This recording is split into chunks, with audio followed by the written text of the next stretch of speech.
Sebelum Baik, Pak. Sebelum ujian seminar proposal ini dimulai, untuk atau atas nama Pak RD Brutu, kita bersatu di dalam doa. Kita berdoa.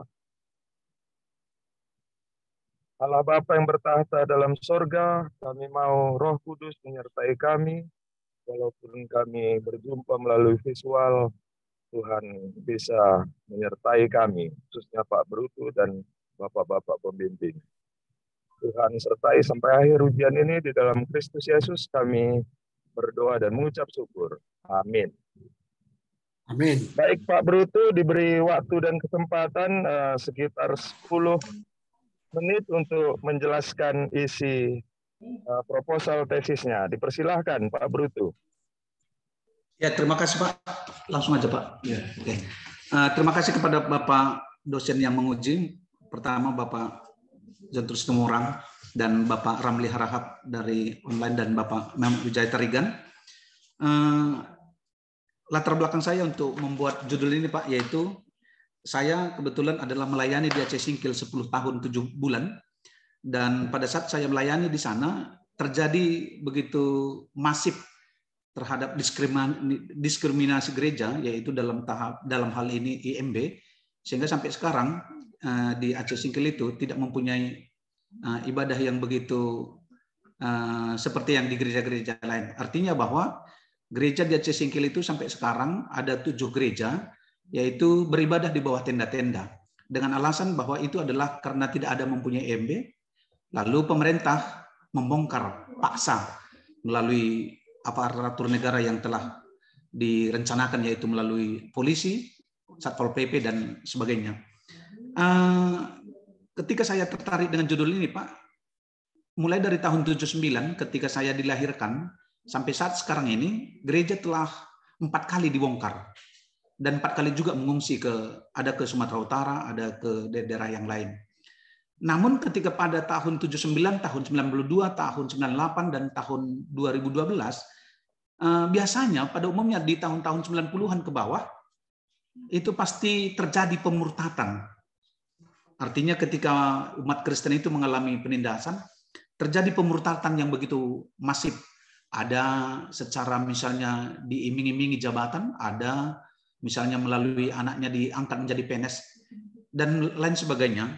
Tapi ketika belakangan ini kami melihat di tahun 2015, pergumulan yang begitu dihadapi oleh jemaat begitu berat, namun kami melihat di lapangan tidak ada satupun yang pindah ataupun pemurtatan. Jadi dalam hal ini kami melihat agak menarik di sana, kira-kira bagaimana peran ataupun metode yang digunakan daripada tahun-tahun yang sudah sebelumnya gitu Pak. Kira-kira itu latar belakang saya pertama untuk meneliti ataupun langsung melihat apa sebenarnya metode ataupun peran apa yang begitu baik digunakan oleh hamba Tuhan ini, sehingga hal-hal yang mungkin dahulu ditakutkan oleh umat Kristen, tapi sekarang tidak. Bahkan ketika misalnya terjadi pembongkaran gereja, pembakaran gereja, tapi semangat umat tidak begitu begitu lemah, tapi akhirnya semakin semangat. Itu kelihatan misalnya bahwa banyak sekali jemaat-jemaat di sana yang membaktikan diri, memberikan diri menjadi pelayan, dan peningkatan secara finansial juga dari segi tanggung jawab umat itu kelihatan semakin baik.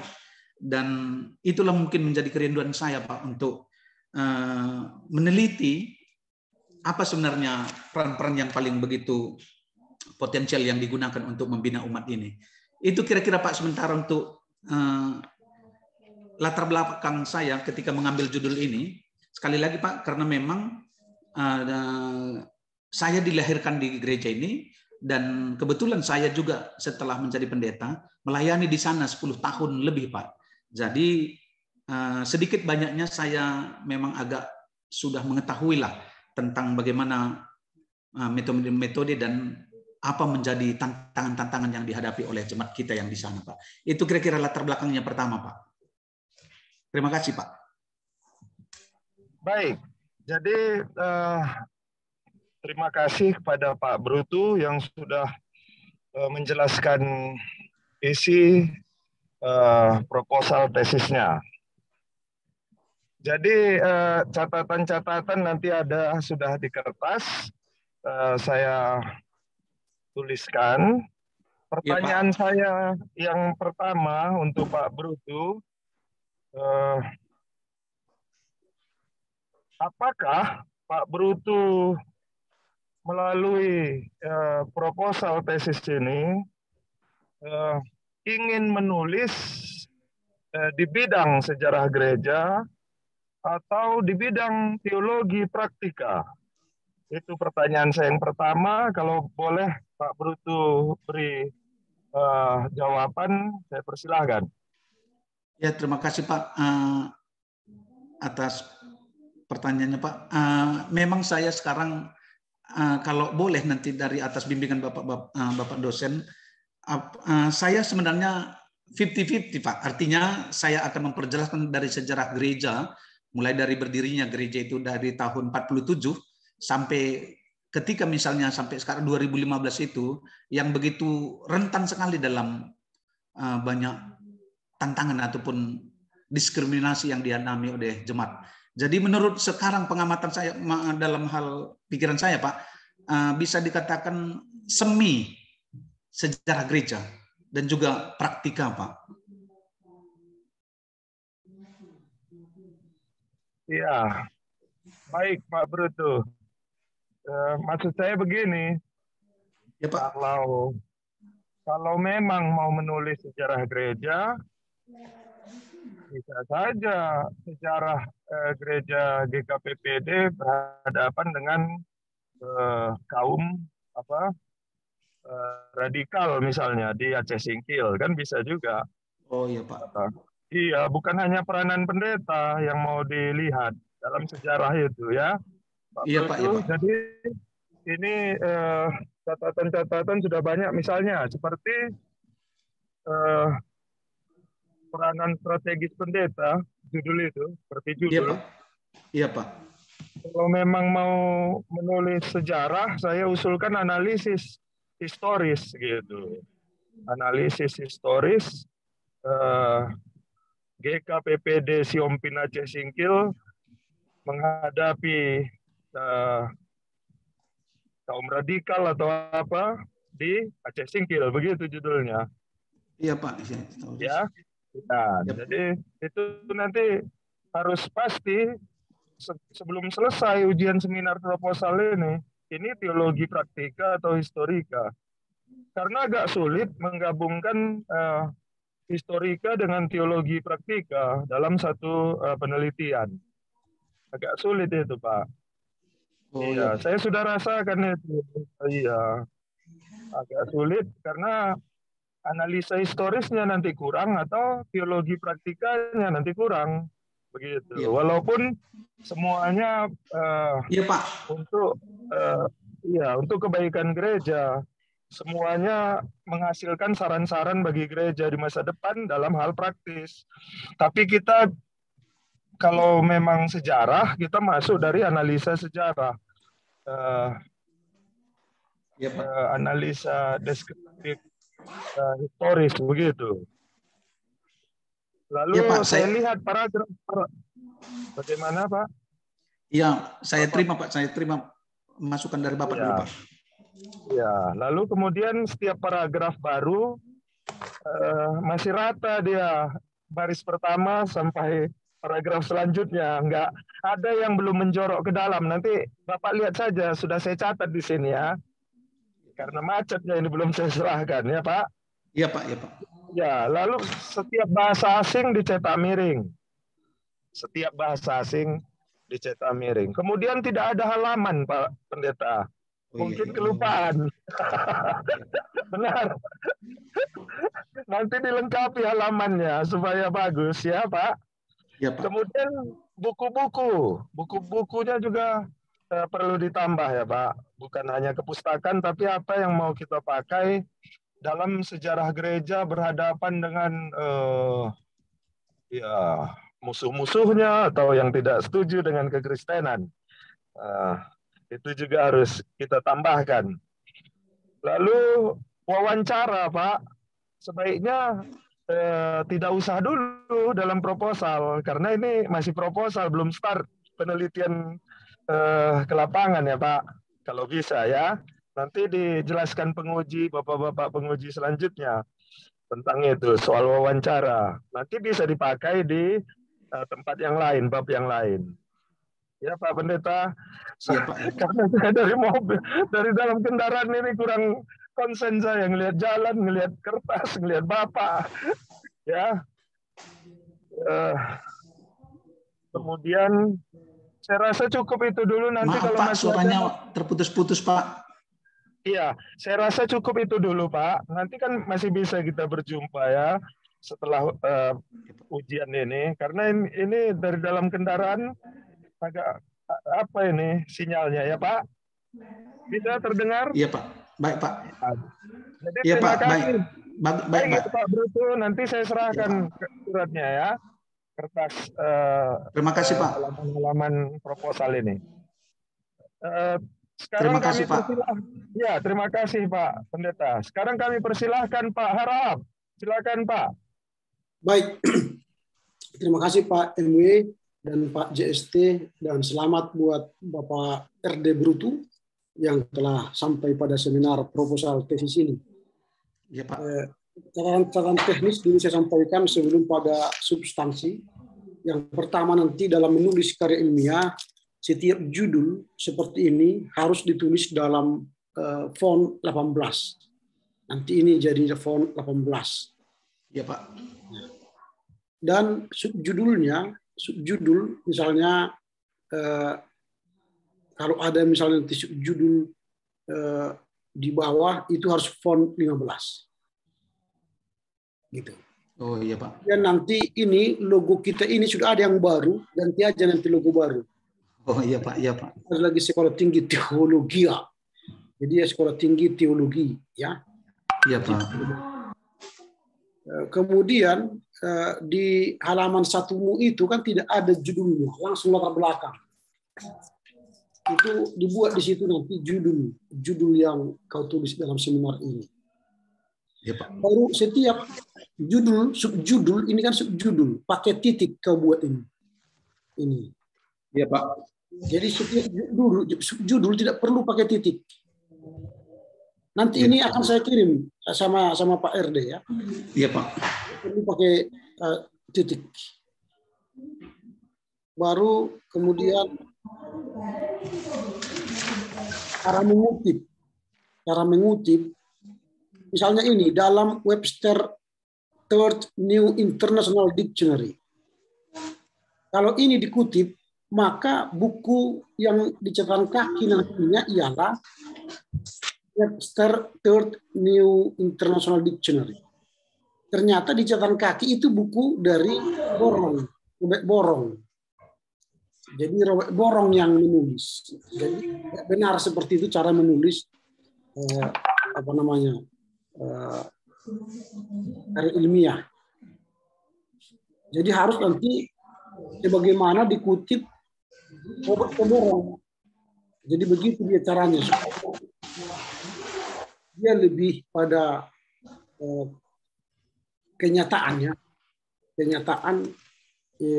bahwa yang mengutip buku itu bukanlah kamu bukan mengutip langsung dari kamus, tapi mengutipnya dari tulisan Borong. Itu. Dan masih banyak nanti catatan teknis. Kemudian misalnya seperti ini. Kau mengutip tulisan pendapat Borong di sini. Catatan kaki nomor 3. Artinya apa yang kau tulis ini hanya nomor 3 ini aja yang kau kutip dari si Borong. Dari apa? Dari aturan di KPPD itu. Padahal yang kau maksudkan ialah semua itu mulai dari nomor 1 definisi dari DKPPD, aturan gereja DKPPD. Maka seharusnya di sinilah kau tulis catatan kakinya, di sini. Bukan di bawah. Jadi harus di sini. Depannya dimulai di sini. Itu artinya yang ke bawah itu semua diambil dari aturan GKPPD. Ya. Baru ini lagi di catatan kaki nomor 1 ada angka 3 Robert P. Borong. Nah, mungkin ini menurut dugaan saya kau ambil dari copy paste dari tulisan orang, lalu nomor 3-nya enggak kau edit, kau hapus. Gitu ya. Baru nanti ini samakan hurufnya. Ini Calibri, ini Times Roman. Tidak tampak rapi dia. Nanti diperbaiki. Nah, kemudian menggunakan nama pendeta tidak perlu huruf besar. Itu penulis Indonesia itu tidak perlu pakai huruf besar, pendeta. Kecuali PDT Ramli Harahap, P-nya huruf. Kalau menciptakan kata pendeta, semua pendeta tidak perlu. Cara mengutip dari ini pun, dari aturan kepelayanan GKPD tidak seperti itu. Nanti lihat nama tim penyusunnya siapa. Kepelayanan GKPD, Sidikala, GKPD 2001-2013. Harus konsisten. Di jurnal juga tidak seperti ini. Sudah. Ini sebuah contoh yang warna ini mengutip dari jurnal. Coret.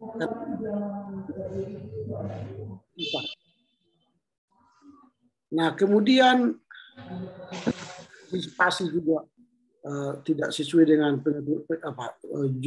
judulnya aturannya. Nah, kalau kau buat seperti ini, Telembanua 2004-243 itu artinya kau menggunakan catatan perut. American Psychology Association apa atau catatan perut. Besar Medan ialah turabian, catatan kaki. Ini artinya kau mengambil dari punya orang tanpa melihat apa artinya aturan kita. Lalu ini Telembanua Ari Bentaro ini kan penulis nama orang itu baru dibuat secara perpustakaan. Ini Telembanua Ari Jantulo itu dibalik bukan menurut Telembanua Ari Aro Jantulo. Nanti menurut Ari Jantulo Telembanua. Ada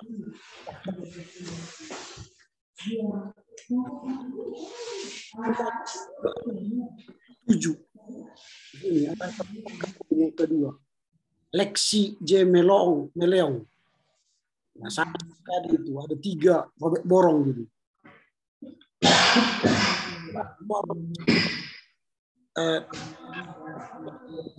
Aja. Nah, sekarang kita masuk kepada isi. Kan saya sama seperti dengan Pak Firwe tadi, ini apa? Ketika dari judul saja peran. Ini berarti kan praktika. Kalau bicara jika sejak 2015 lalu tinjauan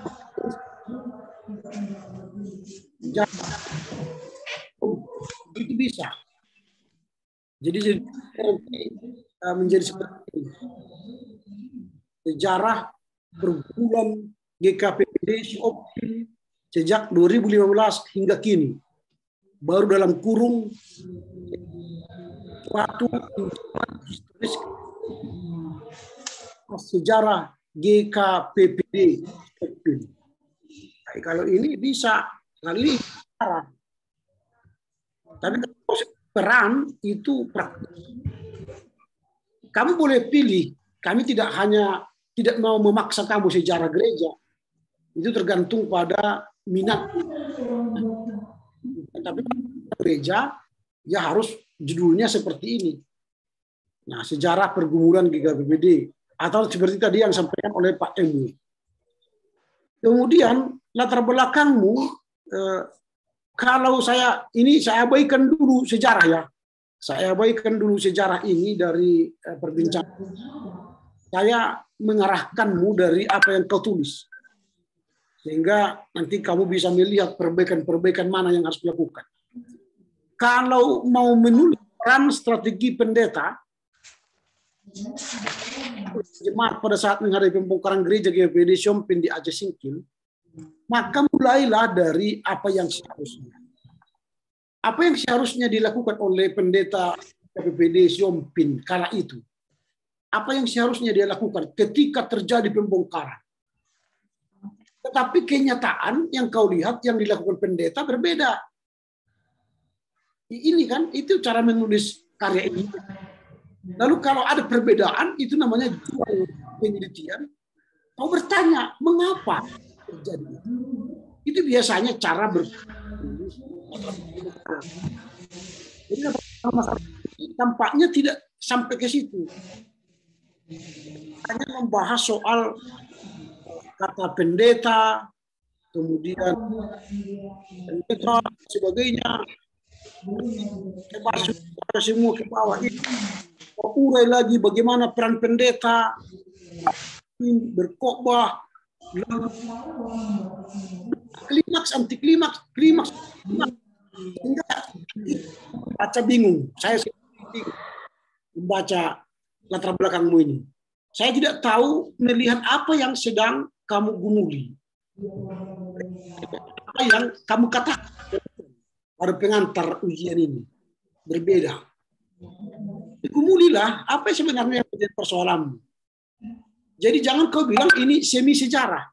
Dalam penelitian ada kalau sejarah, kalau praktika, kalau dogmatika, tidak ada semi. Ini semi sejarah, semi praktika, semi dogma, nggak ada itu.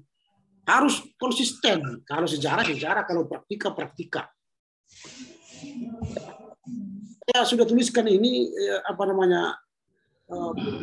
pemahaman terhadap pendahuluanmu jelas, menurut saya belum jelas ya. Baik praktika atau sejarah pun belum jelas. Nah ini tempat penelitian ini biasanya ditulis pada bab 3. Bab 3 ini.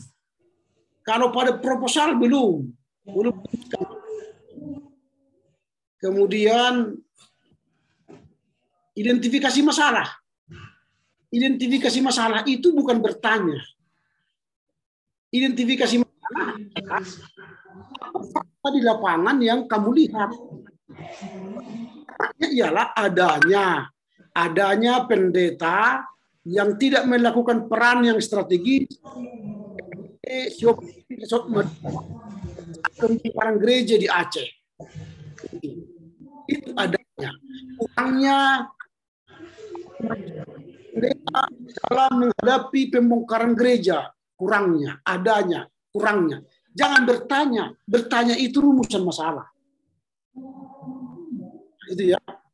Sementara di rumusan masalahmu sudah bagus. Sejauh mana strategi GKPD sudah bagus. Penelitianmu sudah bagus juga. Yang menjadi pertanyaan ialah manfaat penelitian. Manfaat penelitian ini terkesan sebagai saran. Ini cocok saran nanti kalau tesismu sudah selesai. Kalau manfaat penelitian tentang sejauh mana peran dan strategi pendeta GKPD itu untuk mengatasi pembongkaran gereja itu agar gitu. Itu kalau manfaat penelitian. Lalu metodologi penelitianmu ini membedakan S1 dengan S2. S2 itu sudah berbicara metodologi yang baik. Harus memilih apakah kualitas kurang. Kalau ini tidak ada metodologi itu. Kalau kau buat angket ini berarti yang kau pilih ialah kuantitatif. jelaskanlah di metodologi kuantitatif, langkah-langkahmu dan sebagainya. Bagaimana pengumpulan data, bagaimana analisis data. Kalau seperti ini, S1 masih dimaklumi. Ini sebenarnya tidak dimaklumi lagi. Ini tidak studi. Metodologinya harus jelas. Bedakan S1 dengan S2. Dua itu metodologi. S3 menemukan teori, novel. Jadi kalau S2 tidak bagus metodologinya, sama dengan S1, waduh. Ya. Belajarlah metodologi yang benar. Saya yakin kalian sudah belajar metodologi penelitian. Supaya jangan salah. Baru ini, kepustakaanmu masih 13. Dari 50 yang disarankan. 50 buku S2. Ini. Dan 5 sampai 10 bahasa Inggris. Kamu belum ada bukunya bahasa Inggris. Nah, ini masih tahu dari apa ini. Kalau 25 buku setengah kan, ini 13 masih tahu. Lalu cara menulis kepustakaan pun masih banyak diperbaiki, perlu diperbaiki. Nah, ini wawancara juga tadi sudah sampaikan dilakukan pada saat bab 3. Kalau sekarang bab 1, kamu masih memproposalkan, kalau belum mengumpulkan data, belum wawancara. Jadi nggak boleh wawancara di bab 1. Nah, demikian dari saya, Pak MW. Terima kasih. Kami kembalikan pada Pak MW. Nanti ini saya kirim sama RD ya. Ya, makasih Pak. Baik, terima kasih Pak Harahap yang sudah memberi banyak masukan ya. Sekarang kami persilahkan Pak Situmorang. Ya Pak. Yang pertama dulu soal judul mungkin bisa dimodifikasi. Ini bidang studinya apa? Sejarah gereja Pak. Judulnya peranan. Ini apa penting kali strategis ini? Karena kalau peranan pendeta saja. Peranan pendeta saja. Ya, peranan pendeta dalam membina iman jemaat. Itulah judulnya. Baru subjudulnya suatu tinjauan historis teologis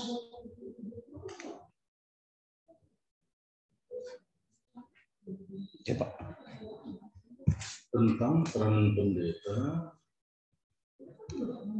dalam membina iman jemaat, dalam membina iman jemaat yang menghadapi pembongkaran gereja di KPPD Siompi Aceh Sikil tahun 2015. Ya Pak. Kalau perlu mungkin tahunnya tidak perlu. Cek Sikil aja nanti tidak akan muncul tahunnya ya. Ya Pak. Nah, kalau begitu judulnya, maka bahasan yang pertama tentu seperti yang sudah kau coba ini. Apa itu pendeta, kemudian apa tugas dan tanggung jawabnya yang kita sebut di sini dengan peranan. Ya Pak. Tugas dan tanggung jawabnya. Apa tugas tanggung jawab pendeta itu? Nah, itu bisa berangkat dari apa namanya itu berbagai aspek. Ya, bisa dari studi literatur, buku-buku teologi, terutama buku-buku teologi praktika. Tapi yang paling utama juga berangkat dari kata pentahbisan pendeta. Atau di tata gereja. Tapi di tata pentahbisan pendeta itu, nggak tahu saya tata agenda. Begitu. Ada enggak di situ poin-poin? Ada Pak, ada 12. Sekarang udah 12. Nah, kau berangkat dari sana. Berangkat dari sana, lalu nanti dari sana lah yang mana yang berhubungan dengan pembinaan iman jemaat. Ada 12 itu, mana lah dari 12 itu yang berhubungan dengan pembinaan iman jemaat. Ya Pak. Nah, inilah yang kau atur, betul begitu ya? Ya Pak. Oke, sudah jelas tentang judulnya. Ya Pak.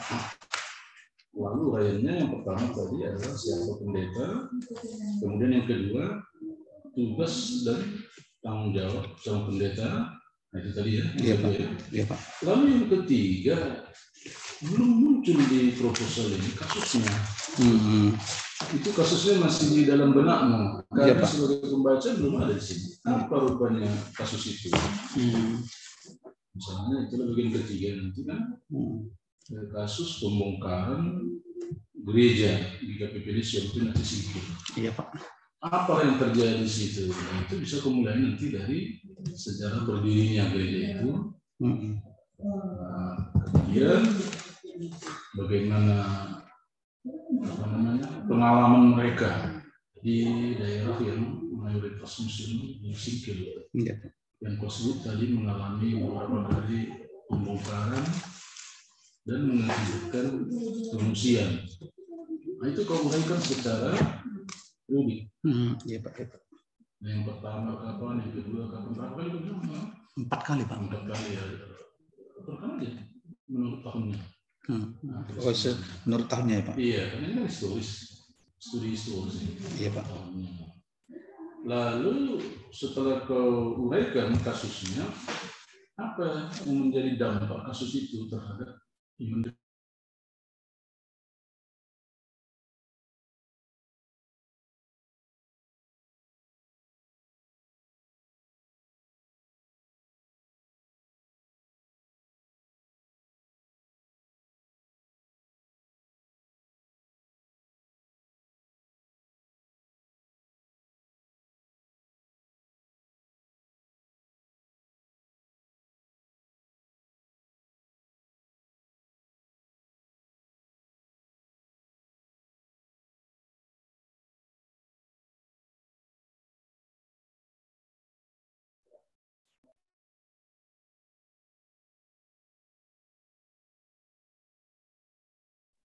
Pak RD, coba dihidupkan mic-nya supaya kedengaran ke sini.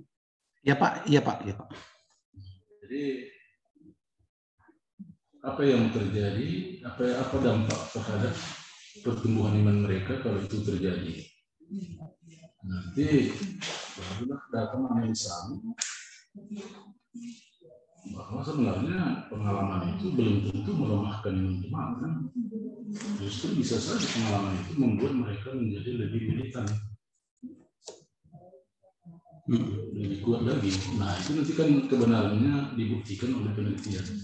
Iya, Pak. Karena ini kan logonya di Siapapun sesingkil, tapi dari teoritisnya, dari pengalaman sejarah gereja harus kawangkan itu pengalaman penganiayaan gereja-gereja, persekusi gereja-gereja di dunia dan di Indonesia, kan banyak kasus itu. Iya, Pak. Nah, itu yang harus kawangkan. Nah, itu dulu tentang alur alur pemikiran sistematika yang kita harapkan mungkin semua. Iya, Pak. Iya, Pak. Baru yang mendukung soal teknis, yang memang cara penulisan ini memang harus banyak diperbaiki ini ya. Iya, Pak. Iya, Pak. Halaman tidak ada sama saya, memang halaman. Betul, Pak. Ada ya? Iya. Halaman 2. Nah, halaman 2 misalnya. Kalau menyebut di alinea itu, pendeta merupakan posisi strategis dalam sebuah organisasi gereja. Nah, ini kan banyak pertanyaan dalam kalimat ini. Apakah organisasinya ataukah iman jemaatnya? Karena judul kita kan berhubungan dengan pertumbuhan iman. Iya, Pak. Nah, kenapa kau menyinggung organisasinya? Nah, itu kan bisa menimbulkan kerancuan. Ya. Kemudian kalimat berikut juga, karena pendeta merupakan seorang pemimpin atau panutan bagi domba-domba. Nah, ini kan terlalu langsung dia dari pendeta pemimpin kepada domba-domba. Seharusnya ada yang membantu. Jadi kalau ini mungkin kutipan, tapi kamu nggak mengolahnya. Karena pendeta, atau bukan pakai karena, pendeta sebagai gembala. Kan gitu. Iya, Pak. Nah, nanti kan di di tugas tanggung jawab pendeta yang 12 itu pasti ada istilah gembala. Ada Pak. Permahan kan? Nah itu. Jadi pendeta sebagai gembala merupakan seorang pemimpin atau pendeta dan nyambung dia. Jangan langsung dari pendeta ke domba-domba. Karena ini kan istilahnya domba-domba ini. Ya Pak. Istilah menamai atau menyebut warga jemaat kan begitu ya. Ya Pak. Jadi di depannya harus ada gembala dulu. Oke. Baru di halaman 3 tadi sudah disinggung Pak Alamri, kita di dalam penulisan tidak boleh dua sistem penitipan. Ini ada in-note atau catatan huruf, ada footnote. Oh iya Pak. Harus pilih satu, mau pakai footnote atau pakai in-note. Kalau misalnya di apa itu bisa di apa ya Pak? Sesuai apa abdi sabda di ya mungkin lebih lagi ini itu tuntutannya. Jadi yang di catatan huruf ini dihilangkan. Ini kau baca bukunya atau kau kutipan orang? Aku langsung kutip Pak. Kalau kau kutip dari mana? Dari tulisan orang atau dari buku? Dari tulisan orang Pak. Iya makanya tulisannya harus ada. Siapa yang menulisnya? Perlu jelas juga. Kelamban apa Pak? Rojatullo Pak di buku itu. Ini bukan maksudnya ini ungkapan si Telembenua atau ungkapan kutipan si Telembenua. Dalam hal itu kan bisa dua dia. Oh, dia juga mengutip Pak. Gitu. Jadi siapa yang jadi harus ada kalimat pembantu. Sebagaimana disebutkan siapa yang dikutip ini. Si katakanlah si Borontan misalkan Pak. Si A sebagaimana dikutip Telembenua. Mana oke Pak. Karena Telembenua mengutip. Oke. Jadi boleh begitu. Bagaimana dikatakan si A seperti yang dikutip atau sebagaimana dikutip oleh Telembenua, gitu ya. Oke. Kemudian yang dibawa kamu mulai secara khusus tugas seorang pendeta dapat dijalankan. Nah, ini yang saya bilang tadi semua. Rasanya tidak ada. Berangkat saja dari buku-buku atau dari agenda penabalan, penghabisan. Ini nggak ada dasarnya yang kubut ini. Memelihara, memimpin, pengkhotbah ini nggak ada dasarnya. Ini harus ada. Jadi harus ada dasarnya. Apakah buku, apakah agenda penghabisan, agenda penghabisan pendeta. Itu juga dokumen satu ya. Kemudian di halaman berikut tentang pengajar. Nah ini kau mulai dengan banyak ayat ini tidak lazim dalam penulisan. Apa yang kau maksud dalam kutipan ini? Bisa saja misalnya kau mulai dengan kalimat pendeta. Salah satu dari tugas tanggung jawab pendeta adalah mengajar jemaat. Nah, baru bikin tanda footnote. Ini semua ayat bisa dalam footnote. Hal ini tertulis dalam teks ini gitu. Bisa di footnote ini, ayat ini. Dia tidak mengganggu aliran kalimat ya. Iya Pak. Begitu caranya. Nah, kemudian di halaman setelah itu di alinea tengah. Iya Pak. Di alinea tengah itu ada 2 kali kau menggunakan hanya. Kalau ada 100, 1, 2, 3, 4, 5, 6 baris dari atas. Penulis hanya memaparkan hanya. Ini hilangkan satu. Penulis hanya memaparkan garis besar. Jadi hanya yang kedua dihilangkan aja. Iya Pak.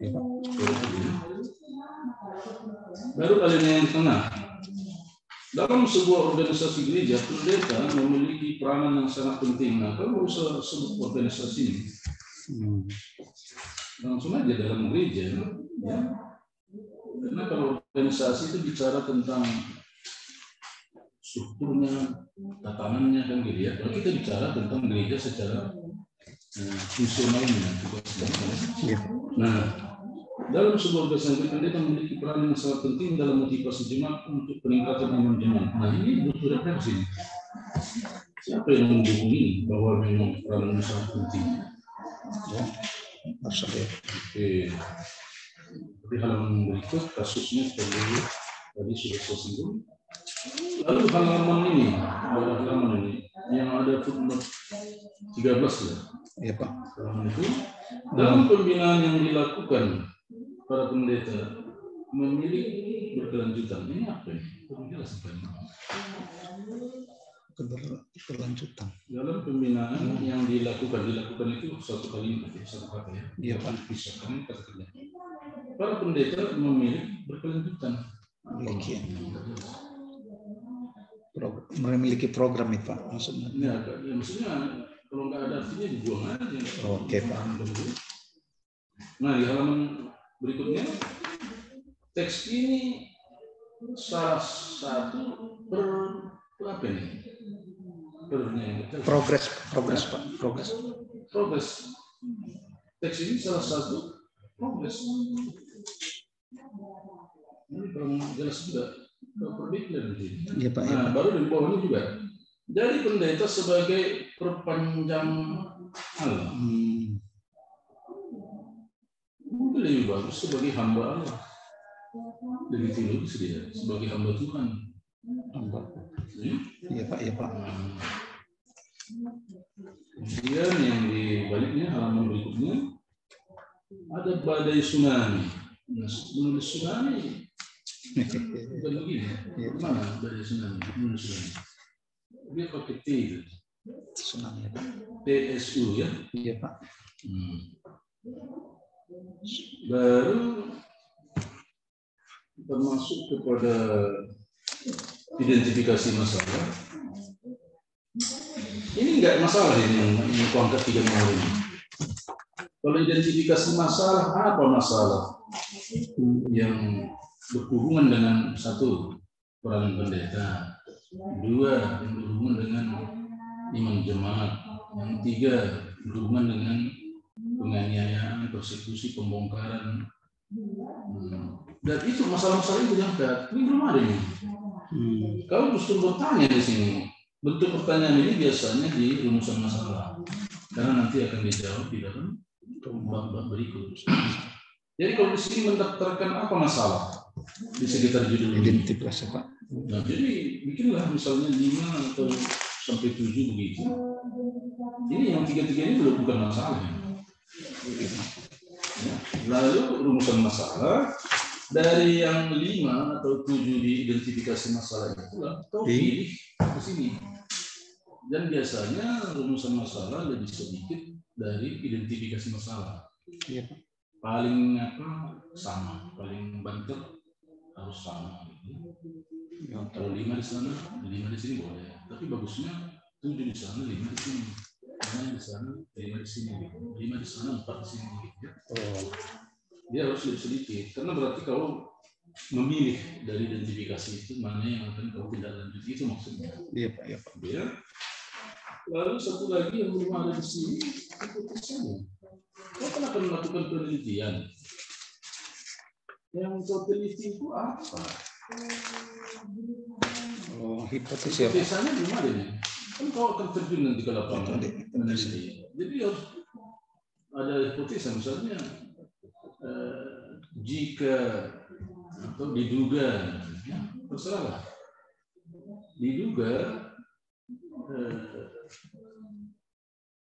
kasus pembongkaran gereja menimbulkan degradasi iman jemaat, diduga gitu ya, atau pakai jika pendeta melakukan tugas dan tanggung jawabnya secara penuh, misalnya untuk memainkan peranannya atau apalah kepentingannya, iya Pak, maka iman jemaat di Siompin, di KPP di Siompin akan semakin kuat.